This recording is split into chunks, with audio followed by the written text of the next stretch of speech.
Eh bien salut à tous et à toutes et bienvenue dans cette nouvelle review comics avec Superman Saga numéro 2. Donc comme le mois dernier, un numéro de 144 pages, ce qui fait plaisir. Donc au niveau des séries, c'est les mêmes que le mois dernier, c'est-à-dire Unchained, Batman Superman, Superman, Action Comics, plus Supergirl qui arrive dans le magazine car elle était absente le mois dernier, tout simplement parce qu'elle avait un peu d'avance au niveau de la numérotation.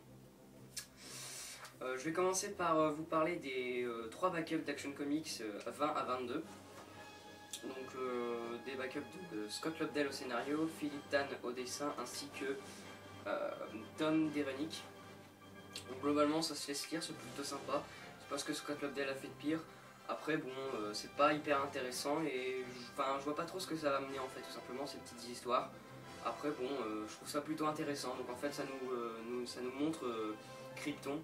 Et donc on voit Jor-El quand il était jeune, etc. C'est plutôt intéressant et ouais, ça se laisse lire. Honnêtement, c'est sympa. Puis les dessins sont plutôt agréables, surtout sur les dessins de Philippe Tam sont plutôt sympas. Donc voilà, ce sont ses planches. Donc c'est plutôt sympa. Après, bon, ces backups sont pas non plus incroyables. Donc pour moi, la note que je vais leur mettre, ce sera un 3 sur 5.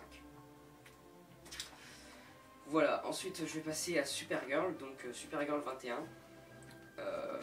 Scénario de Michael Annan Nelson et dessin de Diogenes Neves.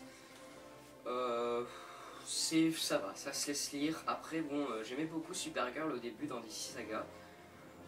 Et là je dois avouer que j'ai pris un peu une douche froide tout simplement parce que c'est pas très intéressant. Ça va encore nous raconter une histoire avec Supergirl qui veut tout simplement retrouver sa Krypton.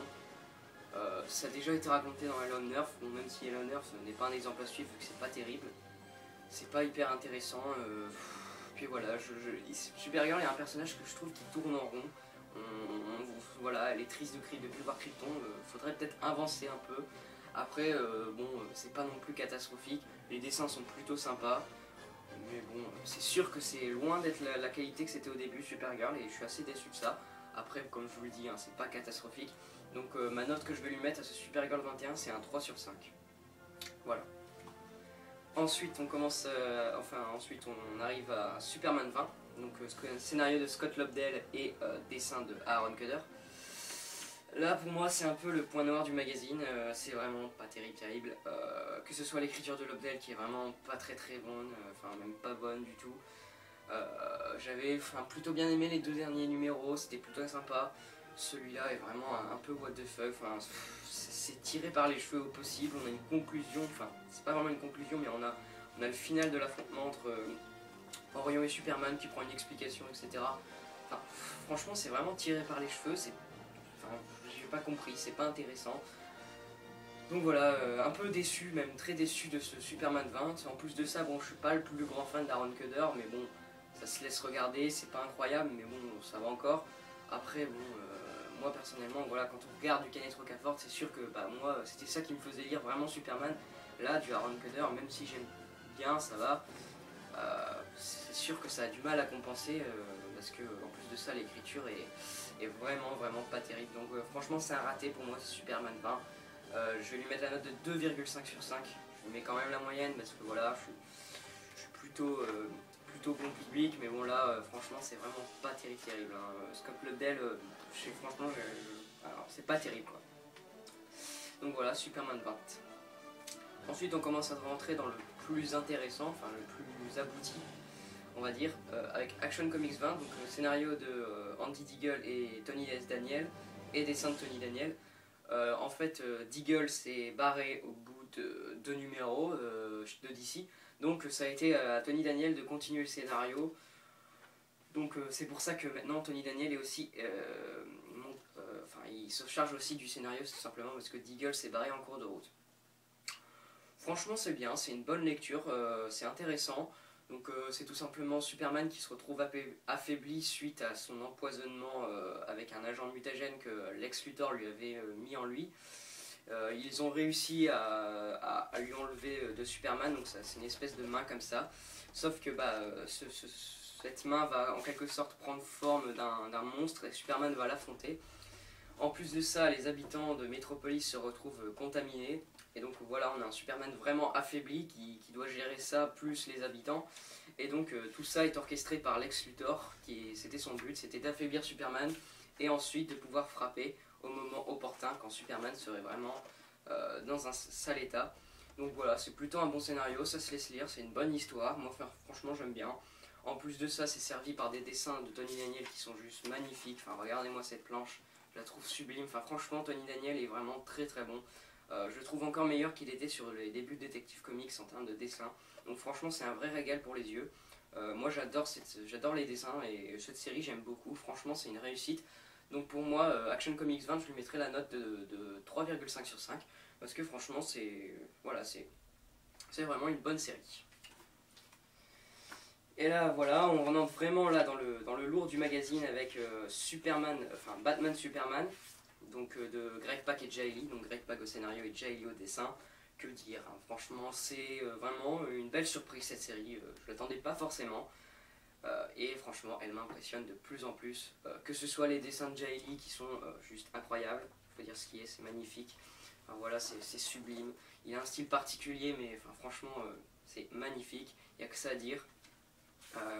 Que ce soit l'écriture de Greg Pak qui est vraiment très très bonne, les dialogues sont vraiment bons, on a les deux Superman qui s'affrontent, et les deux Batman aussi, enfin franchement voilà, et on a là on a le Superman et Batman de Terre New 52 qui sont perdus, qui arrivent dans une Earth 2 où les deux Batman et Superman se connaissent. Donc voilà, franchement c'est vraiment bien, c'est bien fait, c'est juste incroyable, moi j'adore cette série, franchement c'est très très bon. Bon, même si c'est pas encore dit explicitement que Batman et Superman ont atterri sur Earth 2, franchement ça se devine avec les histoires que les personnages ont, c'est-à-dire que par exemple le deuxième Batman est marié à Catwoman, ce qui est l'histoire de Earth 2, Superman est marié à Lois Lane, donc voilà ça se devine, honnêtement voilà ça se devine. Après bon c'est pas encore dit explicitement mais moi personnellement je suis sûr à 90% que c'est ça, même à 100%.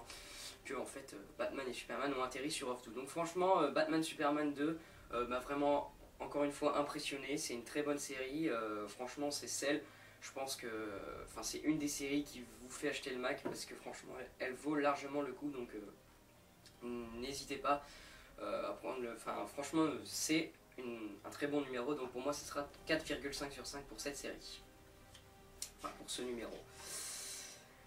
Ensuite, dernier numéro que j'attendais beaucoup, c'est Superman Unchained numéro 2, donc scénario de Scott Snyder et dessin de Jim Lee. Voilà, que j'attendais beaucoup pour voir si ça allait encore plus me plaire ou rester pareil, ou ce que j'espérais le moins me déplaire. Globalement, c'est la même qualité que le numéro 1. En termes de dessin, c'est très beau. Moi, j'adore Jim Lee, donc je suis un peu fanboy sur les bords, donc je suis pas très objectif là-dessus, mais moi, franchement, voilà, je trouve ça juste magnifique. Voilà, regardez-moi cette page, je trouve ça trop beau. On a Batman qui fait une apparition aussi, donc franchement c'est génial, moi c'est très beau. Après bon, je peux l'avouer, c'est loin d'être le meilleur taf de Jim Lee, c'est pas voilà, du Jim Lee à 100%, mais ça reste quand même très beau et vraiment très impressionnant en termes de dessin. Et après en termes de scénario et d'écriture, Scott Snyder nous livre un travail très satisfaisant. C'est pas ce qu'il a fait de mieux encore une fois, hein. Franchement son travail sur Batman est largement au-dessus à mon sens, mais ça reste quand même vraiment très bien. C'est hyper bien écrit, on a trois intrigues Scott Snyder met en place trois intrigues, donc une première avec Lex Luthor qui fait un peu son truc dans son coin, on a Superman qui doit arrêter un groupe terroriste qui veut faire chuter la tour de Dubaï, et après on a aussi l'intrigue avec ce surhumain que l'armée semble utiliser, que Superman donc va se mettre à sa recherche. Donc voilà, on a ces trois intrigues qui commencent à se mettre en place. On sait pas trop quel est le lien entre ces trois intrigues, mais à mon avis, j'espère que tout va se recouper au bout d'un moment. Moi, ce que j'espère juste, c'est que Scott Snyder sait bien où il va, qu'il maîtrise son truc. Après, normalement, ça devrait aller tout seul, hein. Franchement, moi j'ai beaucoup aimé ce Superman Unchained numéro 2. C'est vraiment une bonne série. Mais voilà, c'est vraiment une bonne série qui, à mon avis, porte le max, ça c'est certain. Donc voilà, Superman Unchained numéro 2, pour moi ça sera un 4 sur 5. Tout comme le premier, c'est vraiment bon. Après, ce n'est pas non plus parfait, loin de là, mais ça reste quand même un très bon moment de lecture à mon sens. Donc voilà, j'en ai fini sur ce mag. En définitive, c'est un bon mag avec de très bonnes séries comme Superman Unchained ou Batman Superman, avec Action Comics qui est bon. Et après, voilà, on arrive à le côté un peu lourd et un peu moins bon du mag avec Supergirl, qui n'est pas, catastrophique, mais qui est loin d'être aussi bon que ça ne l'était avant. On a Superman qui est vraiment pas terrible. Et enfin, on a les backups qui sont plutôt intéressants, mais qui sont pas non plus transcendants. Donc voilà, c'est un mag avec de tout. Vous avez de la bonne qualité, de la très bonne et de la moins bonne. Voilà, un peu dans tous les mags, hein, j'ai envie de dire. Mais bon, là, c'est vraiment, il y a vraiment des fossés entre les séries. Mais bon, voilà, c'est le but du jeu avec les magazines. De toute façon, c'est rare de trouver que d'excellentes séries dans un magazine. Mais voilà, je le conseille quand même si vous êtes fan de l'Homme d'Acier. Si, voilà, si vous avez apprécié le premier numéro Superman Saga, à mon avis, vous apprécierez celui-là. Donc voilà, continuez à le prendre. À mon sens, le mag vaut quand même le détour. Voilà, j'en ai fini sur cette review de Superman Saga numéro 2. Moi, je vous dis à la prochaine pour une review comics de Justice League Saga 4. Donc voilà, à plus tout le monde.